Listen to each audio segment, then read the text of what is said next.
What's up, ADP family? Welcome to episode 27 for the week of July 9th, and we have a special guest from across the pond.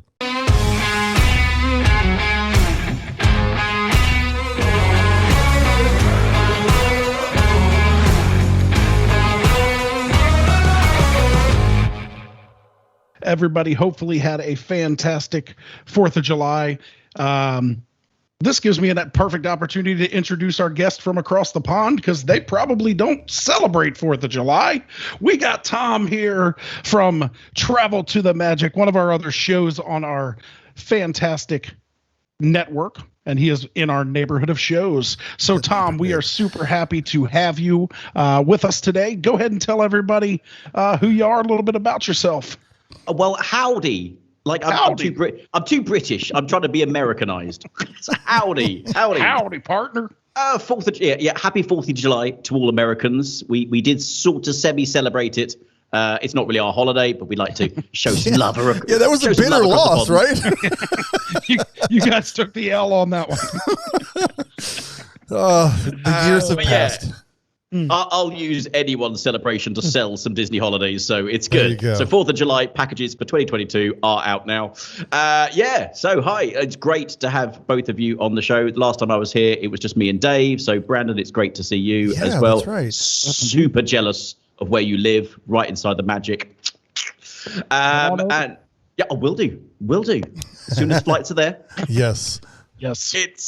It's great to be on. So for those that maybe don't know me, I have the Travel to the Magic podcast with you guys on Another Disney Podcast Network, and also the owner-operator of Fly Mickey Travel, your borderless travel agency for all things Disney around the globe. So Borderless, I like that. Yeah, it's a new term I'm coining, and I'm going to copyright it. Yeah, so what's fun without will steal it. Yes, right. How can we make money off of it? We can't. Okay. The funny thing is, so we've got Tom, who has the best accent of any guest that we've ever had on the show. And then he's from Great Britain, or I guess England, right? Is England more correct, or is both correct? It depends on who you talk to, really. So it's either from United Kingdom, if we want to be formal, or Great Britain, if we want to sound like we're going to, become an empire again, and or just England if you're playing in football. So there you go.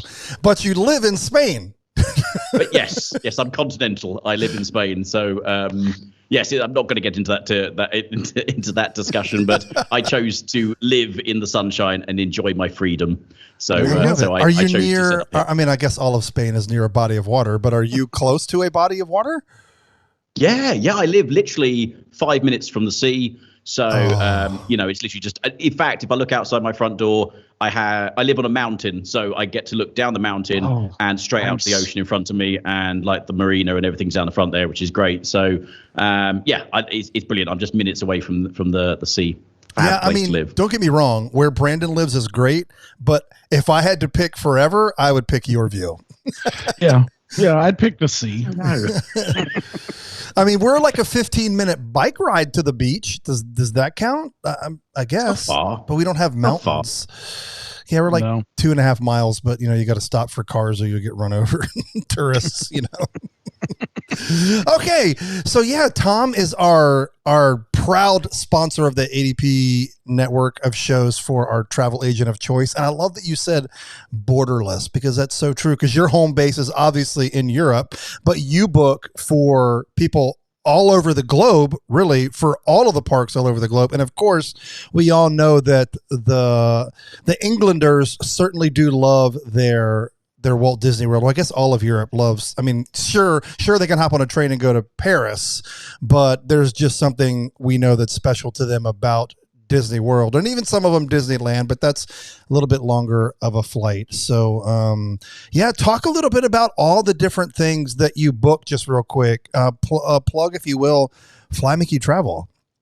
Yeah, so I use the word borderless because a lot of travel agents in the UK, due to regulations, are only allowed to sell to British citizens, which means that they can only sell. They can sell anything to anywhere in the world, but they can only sell to British citizens. But because of the regulations and the licensing that we have, we can sell to anybody. Which means if there's an American who wants to go to Asia, no problem at all. In fact, I've had a few this week. A little bit tricky with the Asia parks at the moment because of the pandemic going on and travel issues, but there's some American interest there.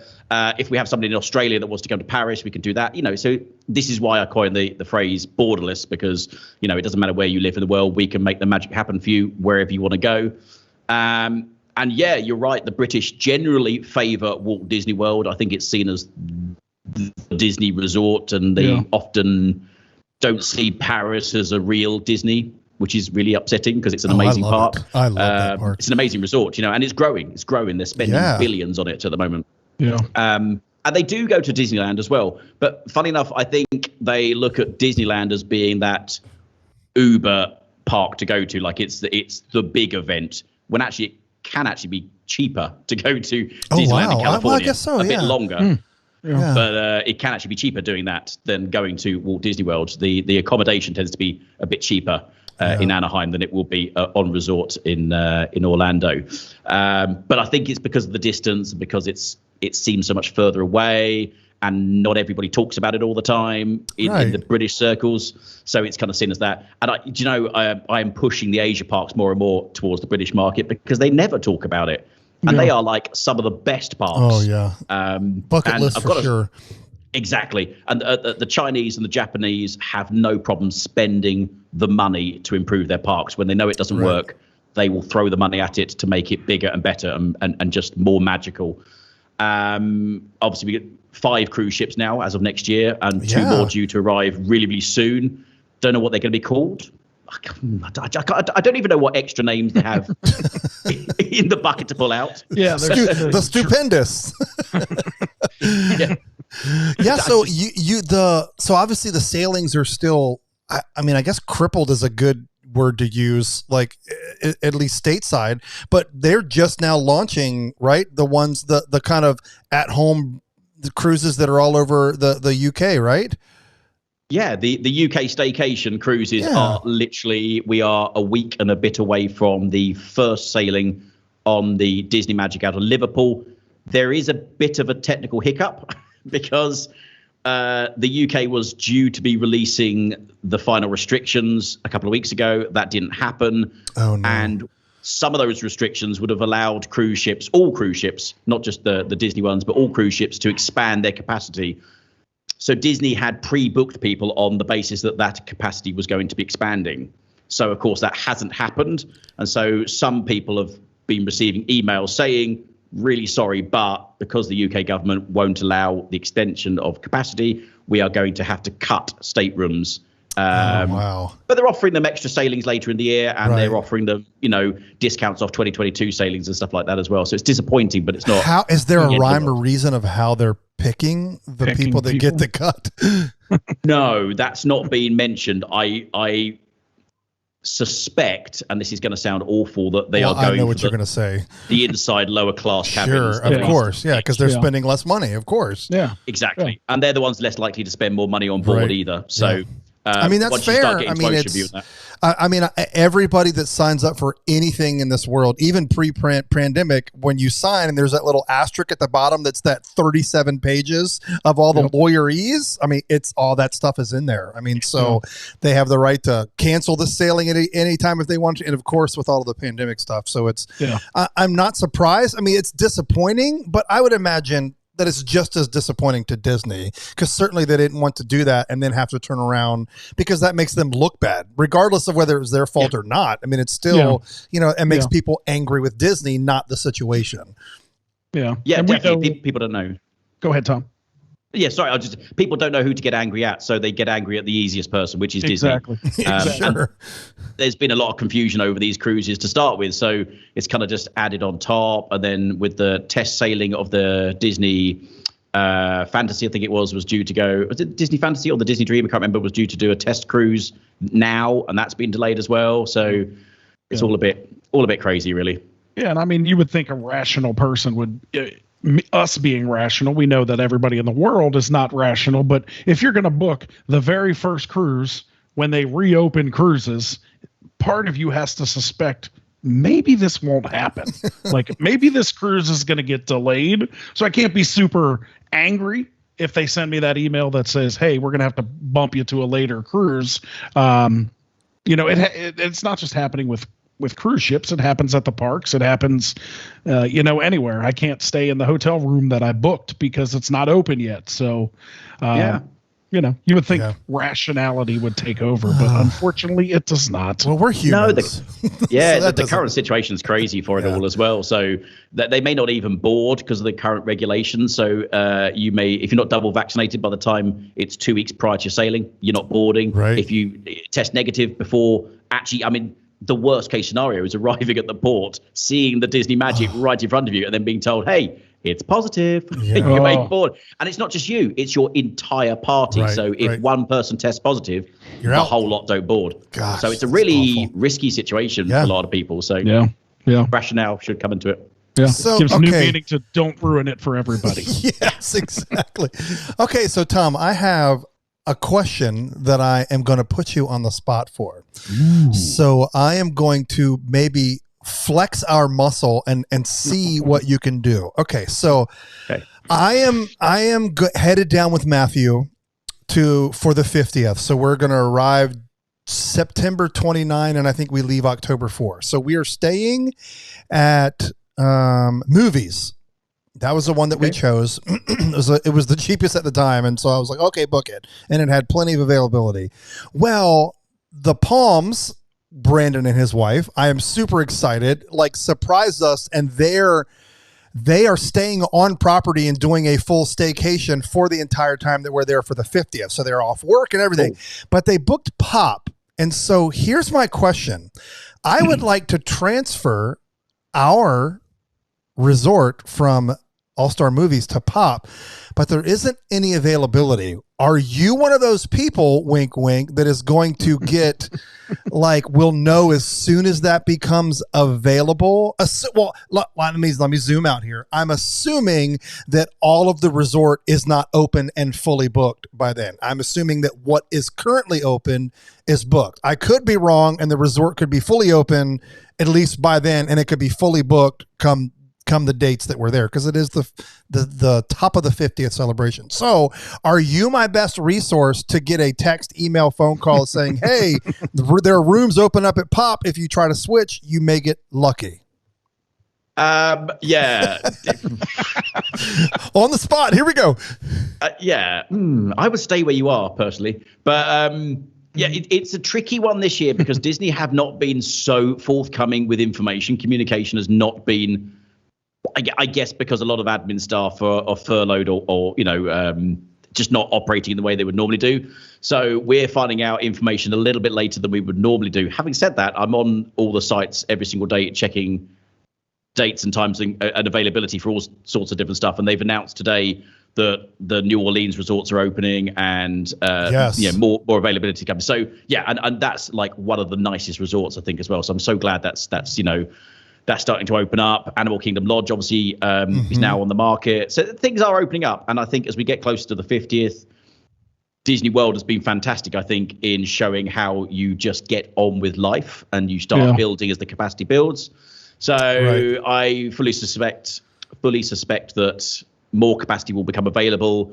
As to when, I think it will be a bit of a luck of the draw. Sure. And I think as we come into the 50th, it's going to be a potluck for anybody getting anything, to be honest with you, because everybody wants to be there. So I don't know why I waited. Well, I mean, it was I think we paid $174 a night, and what was it, about $212 when you booked? Is that kind of where it was? No, I think it was still I think it was $197 maybe. I hate your face. So here's the reason why, Tom, just to be completely open and honest. So rental cars right now in Orlando, and really, across the states, I know for sure, are through the roof right now. And I know why. I mean, they were decimated just like any other company because the travel industry was, dead in the water. Yeah. I mean, you're talking major companies sold off majority of their fleet of vehicles. And so anyway, it's like $500 to $700 to get a hatchback, like the smallest little economy car. And so, the Palms, they live there. They have their own vehicle. Plus, with the Pop, you've got the Skyliner. And so we were like, man, I'm just trying to save that $500 to $700 and not have to buy a car. Now I know that I'm staying on property and I could utilize that, but man, I've just become so like accustomed to going where you want, when you and want. not at the end of the night, not standing in line and waiting for a bus for an hour, or when it's time to leave in the morning, be 47th in line and you're on the third bus. Well, I guess they'll pack them full now, but before, COVID times, it was like 15 people on a bus and that was kind of it. And then you end up spending, hours of your day, worried with transportation, where like we were staying off property, would hop in the car and we're at Magic Kingdom gate in 15 minutes. I mean, so it's really just unbeatable. So selfishly, I'm trying to make use of our local friends in their vehicle. And then of course the Skyliner. So that's the why behind it, but I could have been smart and just booked it Pop to begin with. I told you to book it to begin with. And don't worry, David, I'll drive you around for $300. It's fine. I'll only charge you $3 if they're $5 to $7. Where's the gavel? Sold. Okay, let's jump in. Enough of our shenanigans. Thanks, Tom, for kind of enjoying our witty banter. And if you do, I mean, I of course am very in tune to what's going on. Brandon and I text daily back and forth whenever we see, breaking news pop up. And we did actually get to take advantage of them changing the capacity. So we went the last week or so of June, our whole family went down to Orlando and we stayed at Margaritaville. And so it was never intended to be a Disney trip, but I ended up taking each of our kids separately. So they had a daddy day. I had a daddy-daughter day on Sunday and a daddy Sunday on Tuesday. And so when we first booked the trip and bought the tickets, Epcot was all that was available. And then boom, all the sites exploded. My phone blew up like Disney has opened up, passes for the parks for the summer. And I was able to get Magic Kingdom and for that Sunday and then Hollywood Studios for that Tuesday. So I was quick enough to be able to, because just having to pick Epcot is horrible. I mean, half your day is gone because it doesn't open till 11, and so it was such a waste of a ticket. So I was excited to be able to do that. So it did work. So fingers crossed it'll work with the resort. Who knows? Yeah. It's bound to. Stuff is bound to come open. And it probably will be very last minute when it gets announced. It's on in an hour. A car hire is just ridiculously expensive. I know they sold it all off and they're leasing it all back now, but but there are other options. There are private transfer companies and stuff that are not that expensive that can be booked, to be used alternatively, or you could all just pay a little bit more and stay in a different resort altogether. Yeah, somewhere nice. Yeah, we're cheapskates, or at least I am. I go so much. If you've learned anything about Dave, nicer resort and Dave those words are not synonymous. Well, it's because I selfishly want to go 47 times a year. So I'll go where's the places we talk about a lot for this on Plan for the Magic, where I have my 3 C's. It's got to be close, it's got to be cheap, and it's got to be clean. That's it. That's all I'm looking for, because I'll only go for 3 or 4 days, boom, hit all the parks, leave. And 2-3 months later, I'm coming back for another 4 days. And so there's a method to the madness. Now if we came for a week or 2 weeks, I would do the spread and stay at somewhere at least a moderate where had better pools, had restaurants, that kind of thing. But I come so quick just to hang out with Brandon. I just need cheap, close.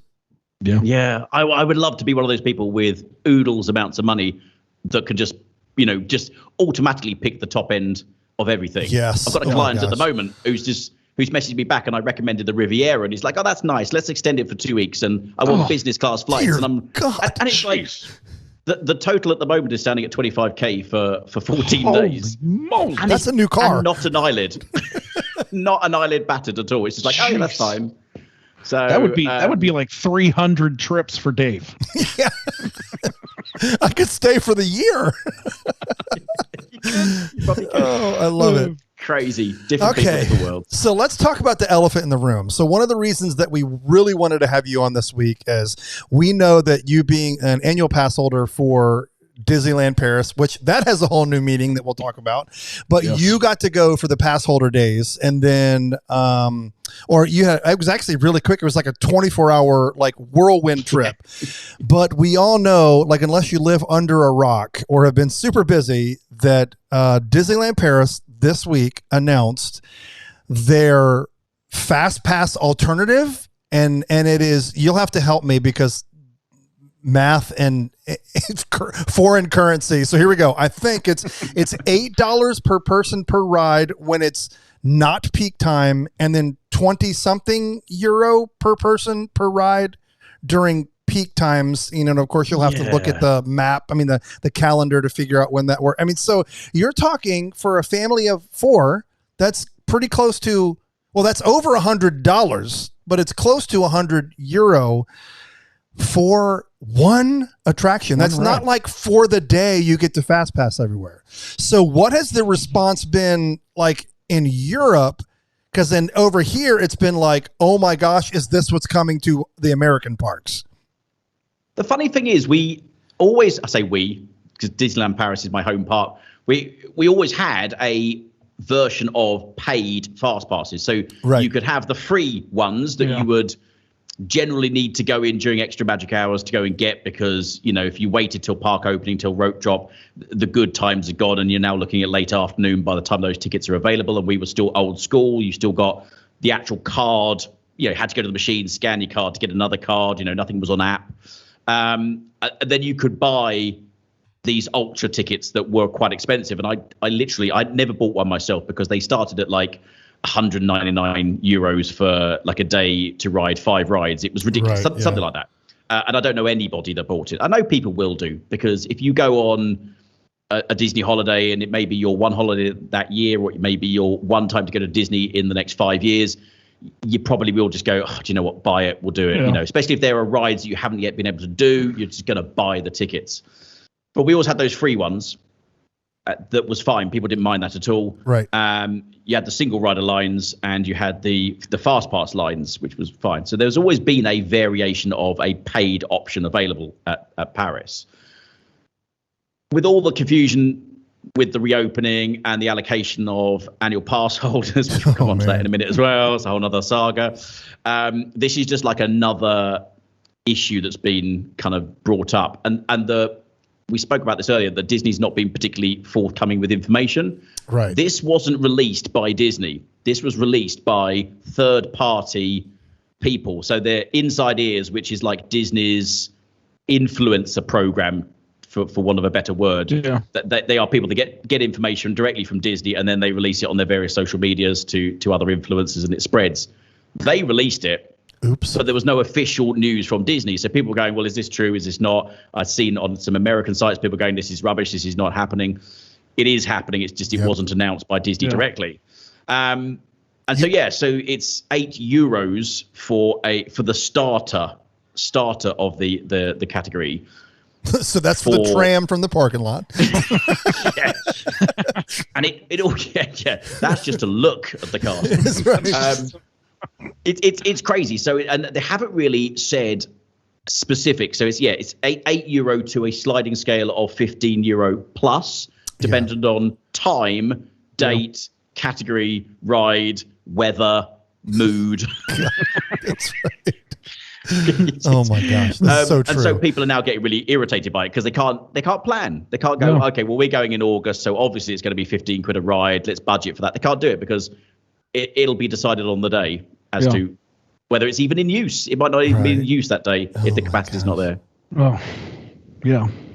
Well, so obviously the world has erupted. Like, I mean, we saw it all over social media. I mean, the past 48 hours on Clubhouse, every room that pops up, like that's basically the heading or the subheading of what people are talking about, you know, and so Fast Pass is down in parks, at least in the States. And we know, obviously, Disneyland Paris. I'm not sure what it looks like in the parks, the rest of the parks in the world, but you can't help but think that something like this is coming. Now there was you talked about, there was a paid option for Disneyland, but it was a little bit different. So their max pass it wasn't that you were really paying for it. You were, I think, in a sense, paying for the opportunity to use the app instead of having to go to like the machines around the two parks to be able to just, get the printed ticket.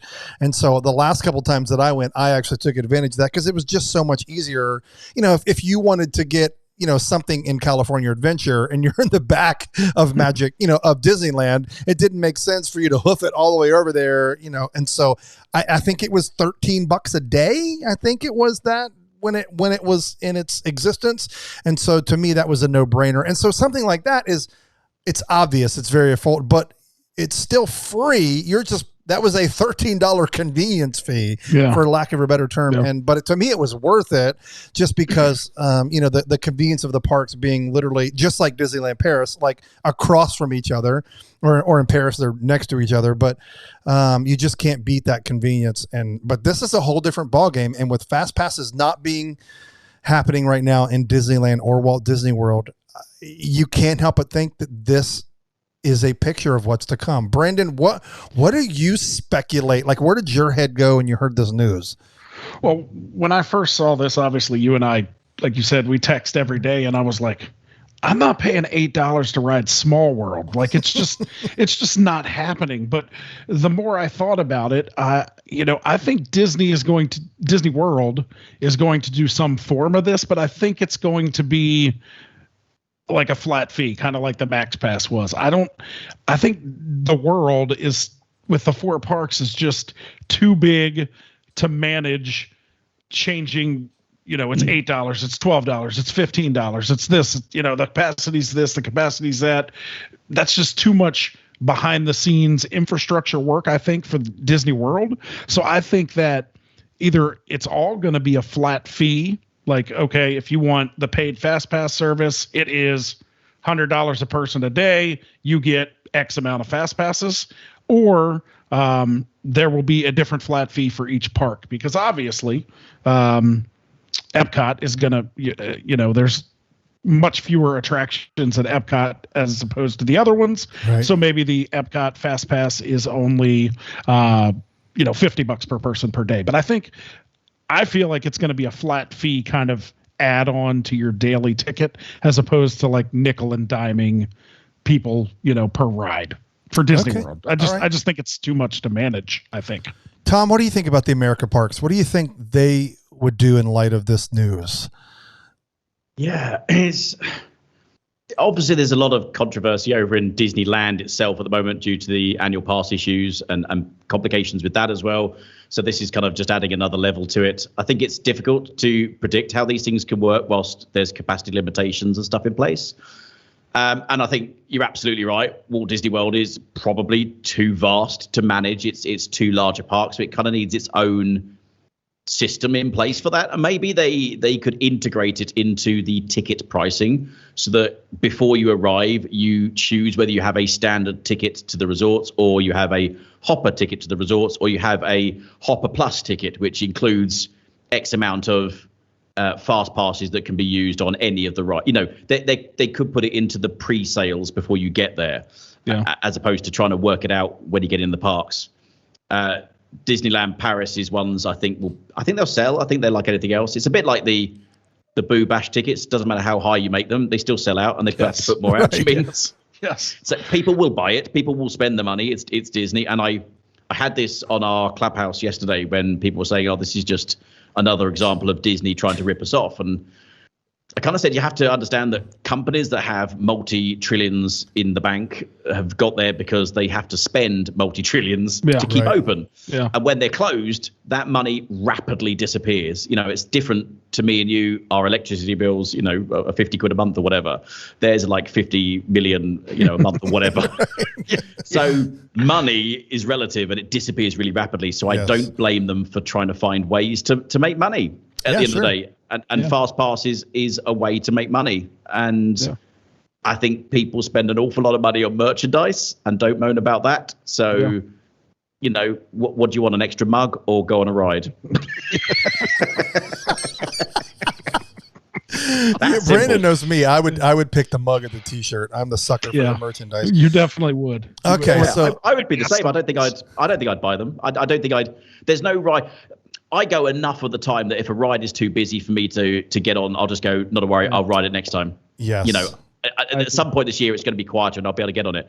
But there are those people, like I said earlier on, it's going to be there once in a lifetime, once in a 5 year, whatever, and they are going to buy it because they need to get on Terra Terra, they need to get on Crush's Coaster, they need to get on Big Thunder, you know, so they'll pay it. Yeah. And I agree with you. Dave and I talk about this all the time. You know, living 5 minutes away from the park, there are plenty of days that my wife Krista and I just go to the park and get a pretzel and sit on a bench and watch people. Like, I don't need to be paying, you know, $50, $75 to ride rides. Like you said, I mean, I go back pre-pandemic, we were there at least once or twice a week. So, I mean, I go enough that I can jump on a ride when I want to, when it's not busy. So we always forget that some people don't go to Disney every day. Some people don't live at Disney. I don't know who these people are. I don't know who these people are. Jerk. They're not friends with us, but yeah, you know, we have to tell ourselves that all the time. So like you said with Boo Bash and, you know, Not So Scary, and people are going to pay whatever they price the ticket at. So whatever they price Fast Passes at, there will be a line of people in Fast Pass who have all paid for it. Yeah. So I agree. There's the funny thing with lines. You say with the fast passes, the lines as well. These don't even get you to the ride. Like, they don't get you to the front of the line. Right. So, and they are, I say it loosely, only €8 for the cheapest one. I mean, it obviously when it goes up and the larger your group is, the more expensive it will become. But you know, for an €8 thing, there's going to be a lot of people still queuing. So you may still find you join the new Disney Premier Access queue, and there's like another 30, 40 minutes before you actually get to the ride because there's so many people still in front of you to get on. Yes. So it doesn't necessarily mean you'll automatically walk onto the ride either. So that has to be weighed up when you're at the park. Is it actually worth spending the extra money based on the wait time for that standby queue? It's not that simple. But then we have standby passes as well, which is another whole different ball game. They're free, but they're just a bit more crazier. Yeah. Okay, here's my prediction, sure to be wrong. Okay, so here I think Brandon is dead on about Walt Disney World. That's a whole different monster, right? It's the #1 vacation destination in the globe, right? And so, or on the globe. So you just can't look at that like a Disneyland Paris, like the Asian parks, and like Disneyland. But let's hang out at Disneyland in a different facet. I'm just going to go on this weird. I'm going to go on the Jungle Cruise to get to my point. Okay, so what I think is more important going on at Disneyland right now is, and it's there's a piece of that at Disneyland Paris too. Those two parks are very much locals parks, right? And so in Disney's mind, now I haven't ever heard them say this, but enough people have to make me say that they've talked to people who have lots of zeros behind their name, that when they think of annual pass holders, they think of those are people that are coming to the park multiple times a week. They live close and they're not spending money at our parks. They're coming to hang out and enjoy the atmosphere, the rides, maybe a treat, but they're not spending money like you're once in a lifetime, once every 10 years, once every 5 years, once every 2 years, whatever guests. So whether or not Disney's ever said that, there's certainly like got to be some truth to that statement, right? I go way more than the average bear, and I try to spend as little as I can. Now I get sucked into the merch game because I'm just that guy. I have to have every stupid Disney shirt in the world. But I mean, I'll order kids meals when I can, especially when it's quick service. I just like, it's like $6.99 for a kid's chicken fingers or $14.99 for the adults. And it's like, you still get the same pile of fries and you get 2 less tenders. Like, I think I'll be fine because I'll have a Mickey pretzel later that's the size of 3 people's stomach. Anyway, so here's what I think.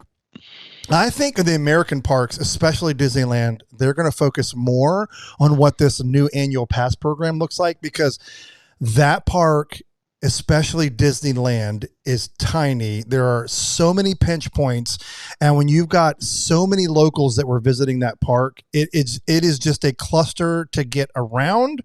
If you've ever been there, especially over there between Star Tours and Buzz Lightyear, there are many a day where you've got cast members in the middle with signs with one arrow pointing that way, one arrow pointing the other way, meaning you have to walk on either side because it's just so tight and there's so many people. So I'm more interested not about what the Fast Pass program is going to look like in the States. I'm more interested in what these annual pass holder programs are going to look like and what, if any, change is going to come to Walt Disney World for the annual pass holder program. Do I think Fast Passes in Orlando will look the same as they did before? No, never. Do I think that they'll charge for them? Yes. Do I think it'll look like Paris? I don't know, but part of me really hopes that they price it similarly to price out the majority of people. I know that a lot of people are going to throw tomatoes at me for that, but here's the reason. It's like Brandon said, it makes the standby queues so long, and I know the parks aren't at full capacity, but what we have seen is with no fast passes, like you're hardly waiting 60 minutes for any ride or any attraction in any park, and not everything is even open. So imagine when shows start to open, that's still going to disperse people even more into the parks or more into different attractions. And so, it's so hard to predict. Like I made the joke, like we always get it wrong when it comes to these predictions, but I think there's going to be a change. I hope it's astronomical, but then that leads to the other point. Are Disney just going to take, well, we'll get the money for the fast passes when we can get it, or are they going to price it to where more people will buy it so they make more money, right? I mean, so it's so hard to know which way they're going to lean because at the end of the day, they have shareholders to answer for. They've lost billions with a B per quarter. And, yes, they've rebounded really well, but they've got, they're still in the hole as far as Disney's concerned. They still got, like you said, Tom, trillions in the bank. But I'm more interested in what's going to happen with the annual passes at all of these parks more than I am with the Fast Pass. But I do think it's going to be paid. Will it look like what it looks like in Paris? Who knows? I could see it looking like that in Disneyland because, again, that's a locals park. That's kind of where my bad prediction is for now. It could well do. Josh Damaro, however you pronounce his surname. Tomorrow, thank you. He actually, he did recently, like in the last few days, say that the reservation system and stuff like that is here to stay. So I wonder if they're going to try and link fast passing into that park reservation system so that they can have that overall view of what's happening in the park every single day, so that they can manage queues. Because before, like you say, you could have massive queues with fast pass people in them, and then that slows down the general queue because for every general person going on, there's 2 fast passes or whatever the ratio was, so it slowed everything down. But without fast passes at the moment, everybody's getting a fair shot at getting on the ride. So maybe price out the fast passes so it really does just become available to people that really want them, and really will spend it, as opposed to people go, I can't be bothered to wait, I'll just buy the ticket and then slow everybody else down.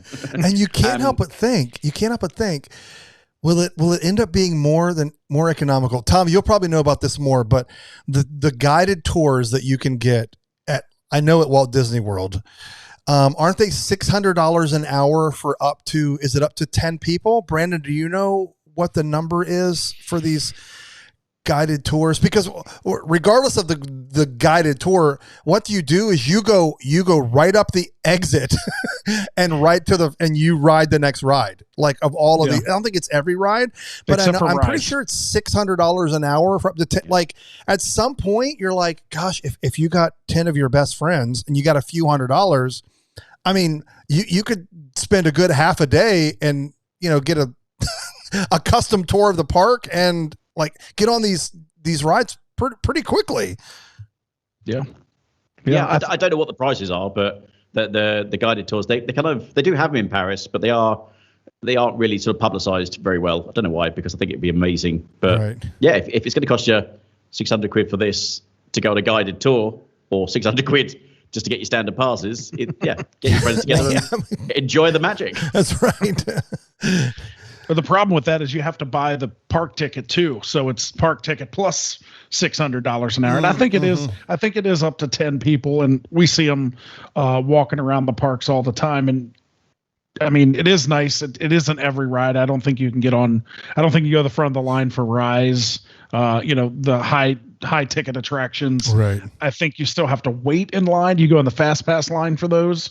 But yeah, I mean, we always say that if we get 10 people together and, your day costs you $3,500, I mean, that's not that much a couple, which it would be kind of cool. But yeah, talking about those fast passes made me think, especially for Disney World, if they were going to start to introduce more of these virtual queues, kind of like Rise of the Resistance has. So that may be a way to cut down, obviously, the queues is put this paid fast pass system in place, and you don't show up to the queue until your time.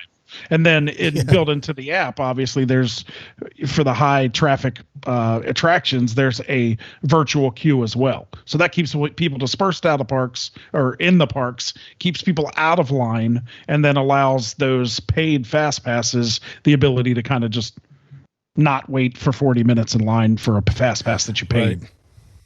Yeah. So I think more virtual queues are coming, and I think Josh did say something about they're going to try to expand that virtual queue past just Rise of the Resistance. Yeah.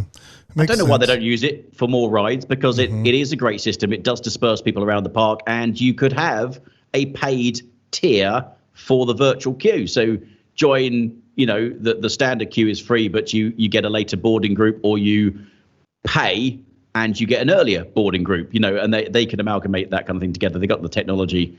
We don't have virtual queues at all in Paris. We have these standby passes that are ridiculous. They get to a ride gets to a certain capacity limit during the day.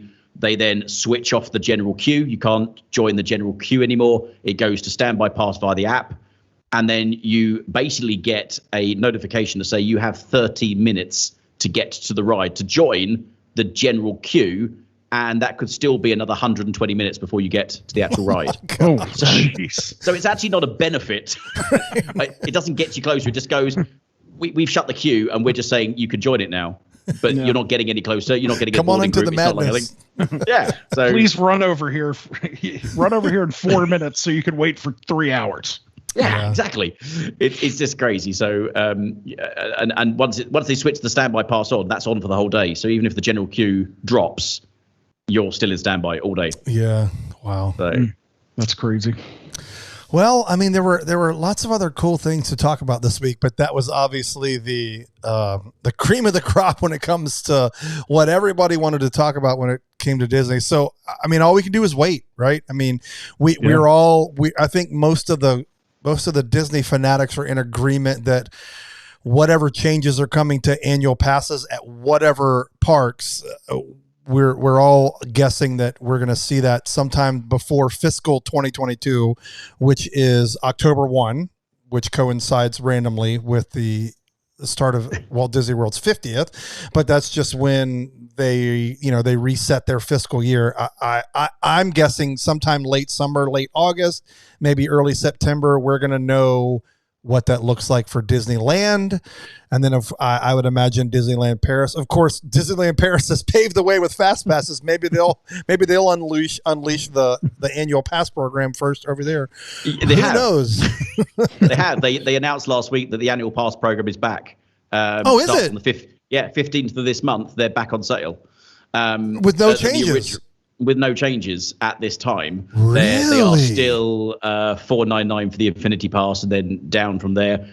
I would recommend anybody who wants to buy or renew, don't bother at the moment, because I have the top tier ticket, the Infinity Pass, which I bought literally just before the pandemic started, like a week before it happened.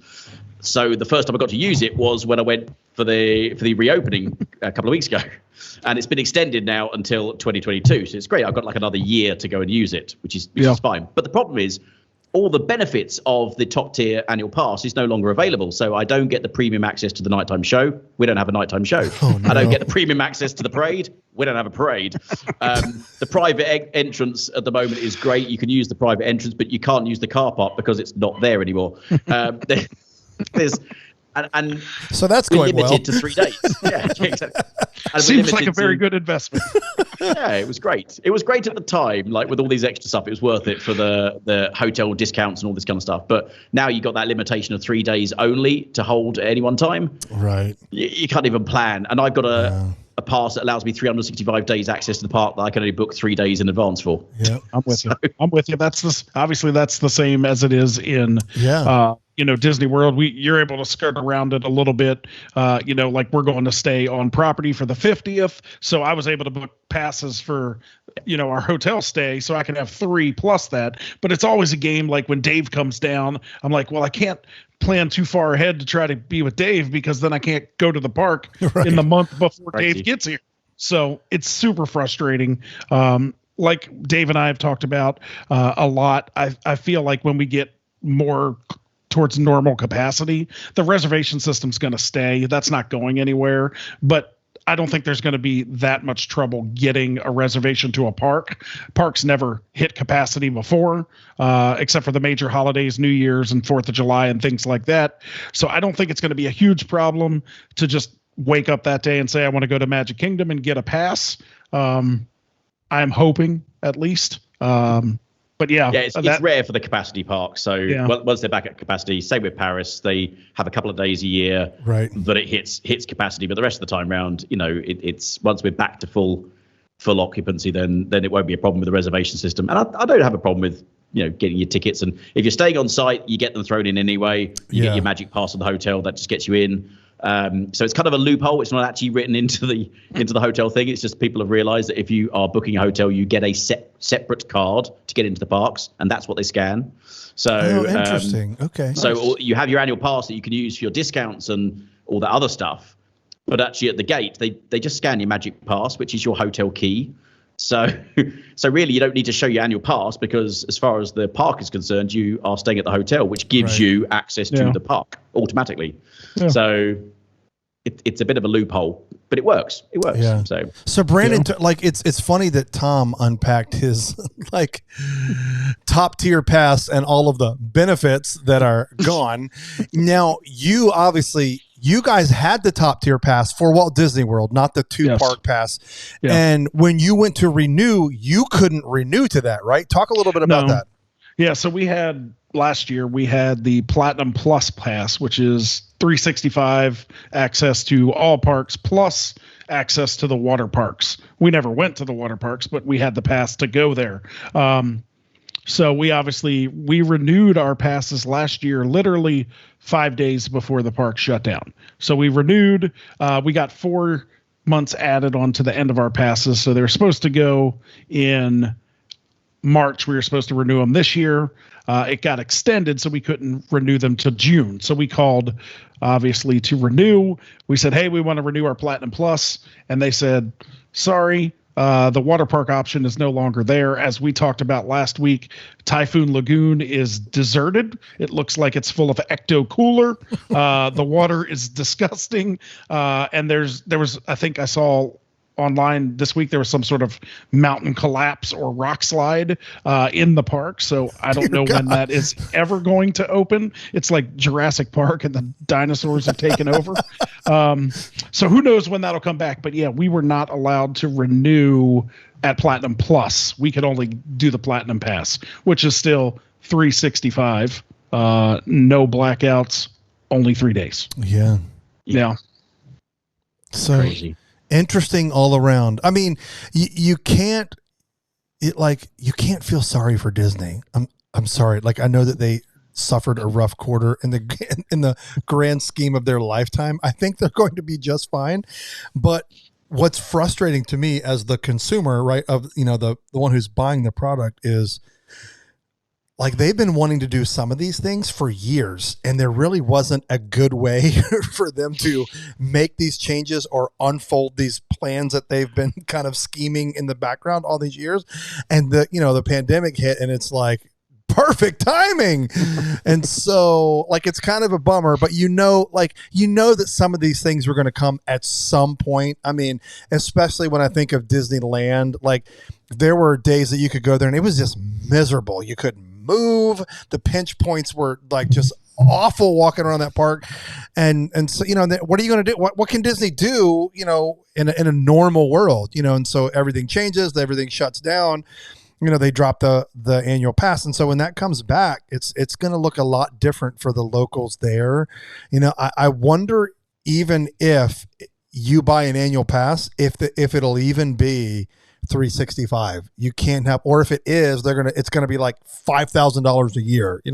It just, you cannot but wonder what they're going to do with that, because they know that the biggest problem at Disneyland is crowds. It's just a small park.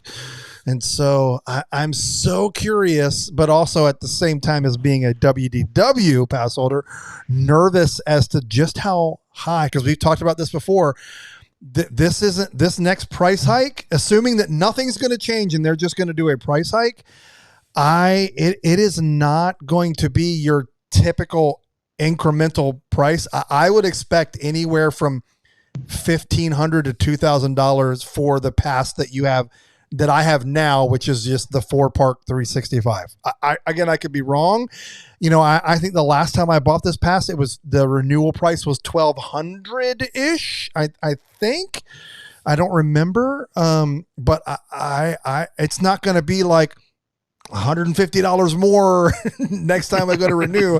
I think it's going to be a substantial jump, because Disney's going to say, hey, you want an annual pass? Sure, we'll sell it to you. Here's the number. And it's just not going to be that incremental jump that we've all been used to. I'd love to be wrong, but I know, again, this is a for-profit company. Yes. Yeah.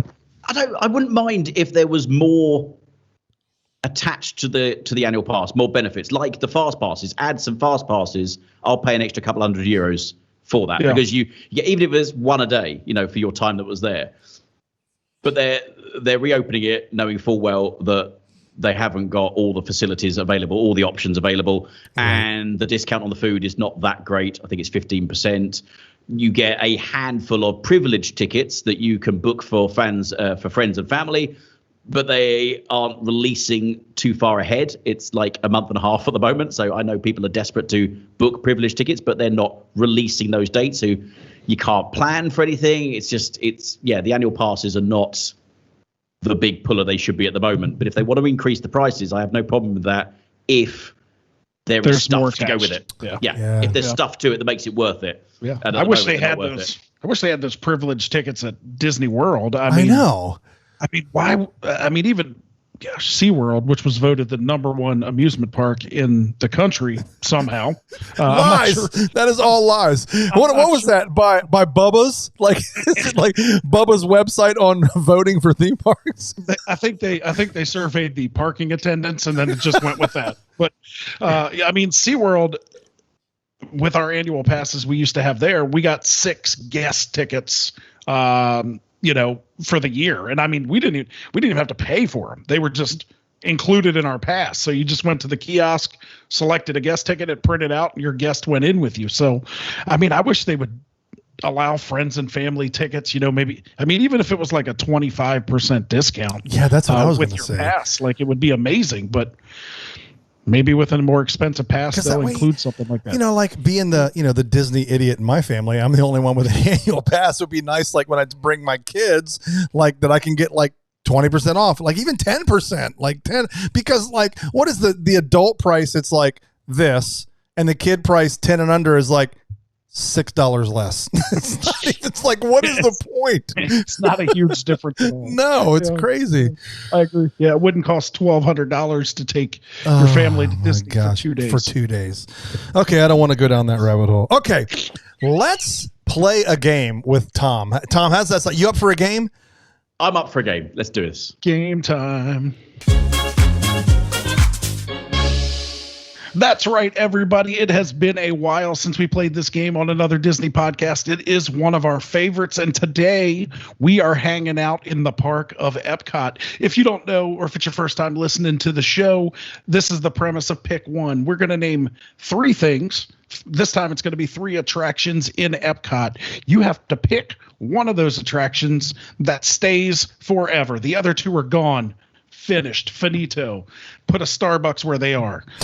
Wait, you can't ever ride them again, or experience them again? Can't ever ride them, experience them. They will no longer be there. Okay. So we are hanging out in Epcot, and these are going to be the 3 attractions we're going with today. And then we shall let our guest go first today. Okay, please no 3 caballeros. Please no 3 caballeros. No 3 caballeros. The 3 attractions are going to be Frozen Ever After. Okay. Test Track. Mm-hmm. Soarin'. Oh. So we're going to go with one of those 3, and we're going to let Tom go first. Remember, the one you pick stays forever. The other one's bottom of the lagoon with the Grand Floridian. Because I don't know if you listen to that show. I don't know if you listened to that show, Tom, but Dave threw my hotel in the yeah, we did we picked the 3 monorail resorts, and I said you could only pick one and the other 2 would be gone forever. And Brandon picked the Grand Floridian, which shamelessly I've never been to. I've never even stepped foot in there. And I was like, so I threw it in the bottom of the Seven Seas Lagoon. So it's down there, just floating. All right, Tom, what you got? This is actually a 2 attraction race because I'm not that fussed about Frozen. Not since it's changed. Bring it back to the old theme. Preach. And bring it back to, because did it used to, I mean, this is going back a long time ago. Didn't it used to go outside at one point? Yes. What that waterfall is. Maelstrom was my jam. Maelstrom, that's the it. Best. Couldn't quite remember the name. Maelstrom, that's right. So, oh God, we're getting Frozen in Paris as well. So this is not good. We're getting Frozen forever.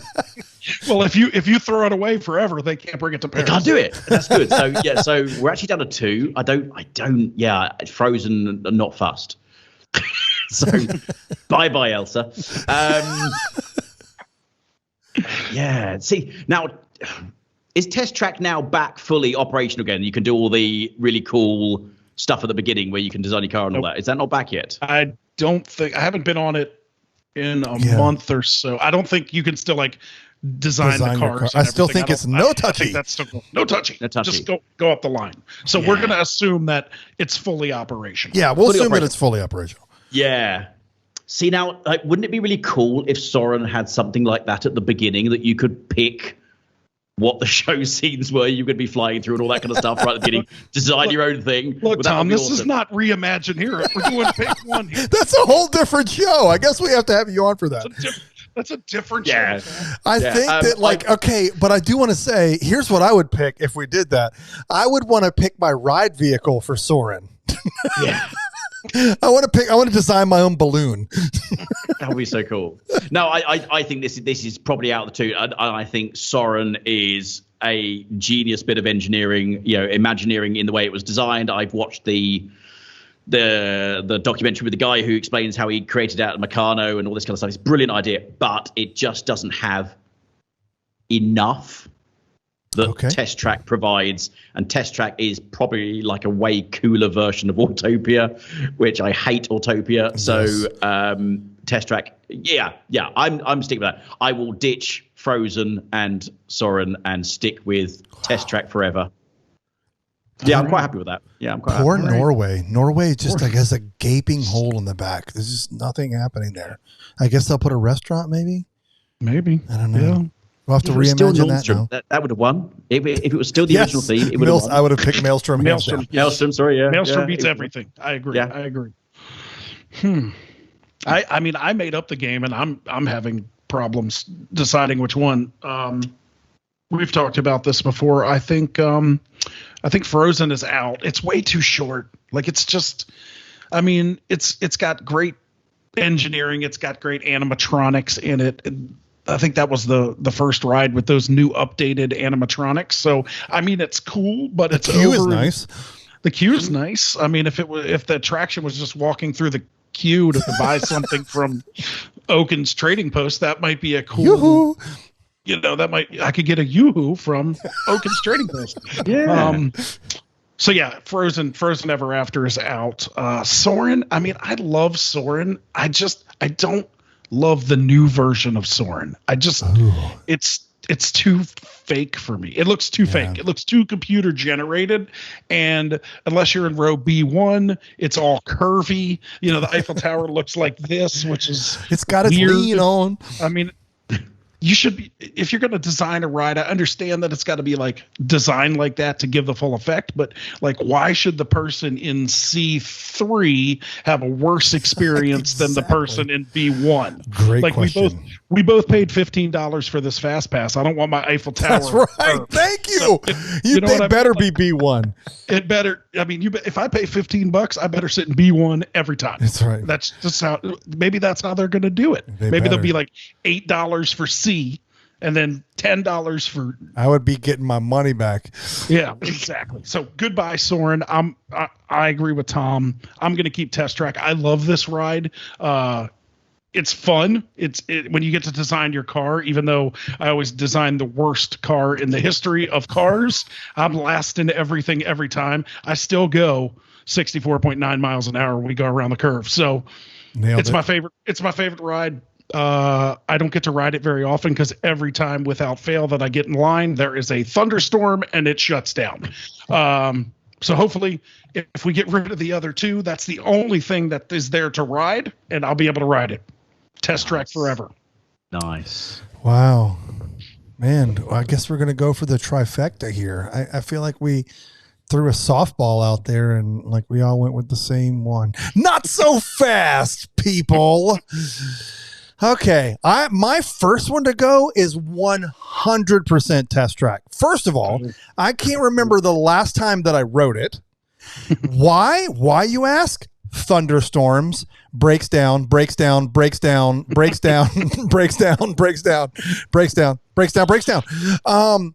And just the experience is so overrated. It is just not my jam. And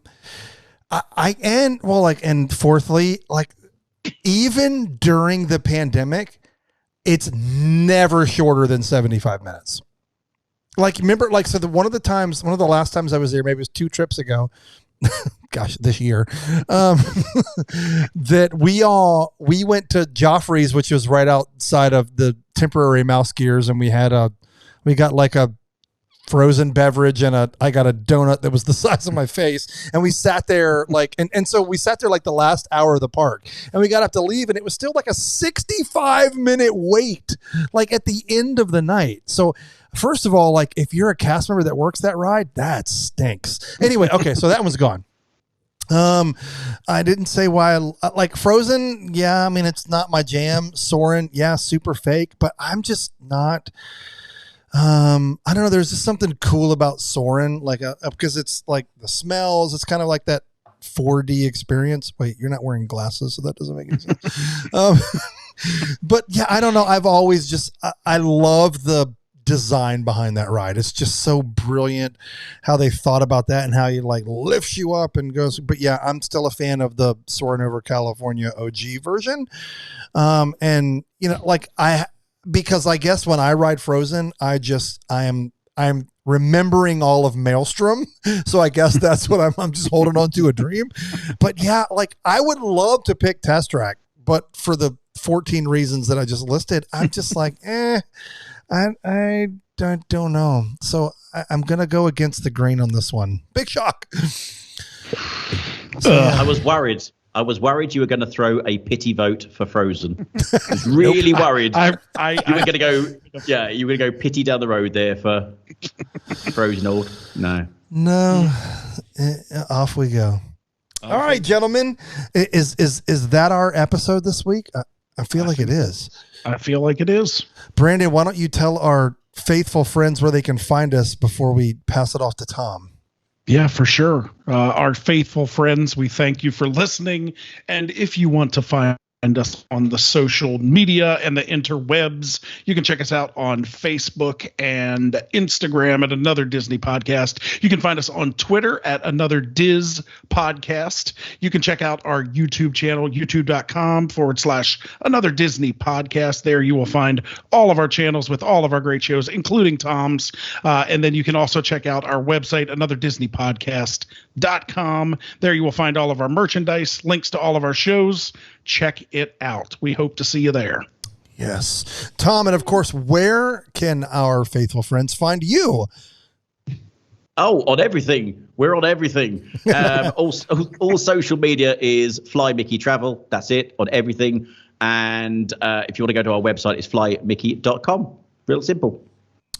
Love it. And of course, if they are our premier travel partner of choice, doesn't matter if you don't live in Europe. It doesn't matter. You guys can book for everybody, everywhere. Absolutely. To any Disney park. And well, there was a few episodes ago where you can hear all about all the different things. And look, if you're thinking about an Asia park, especially if you're a U.S.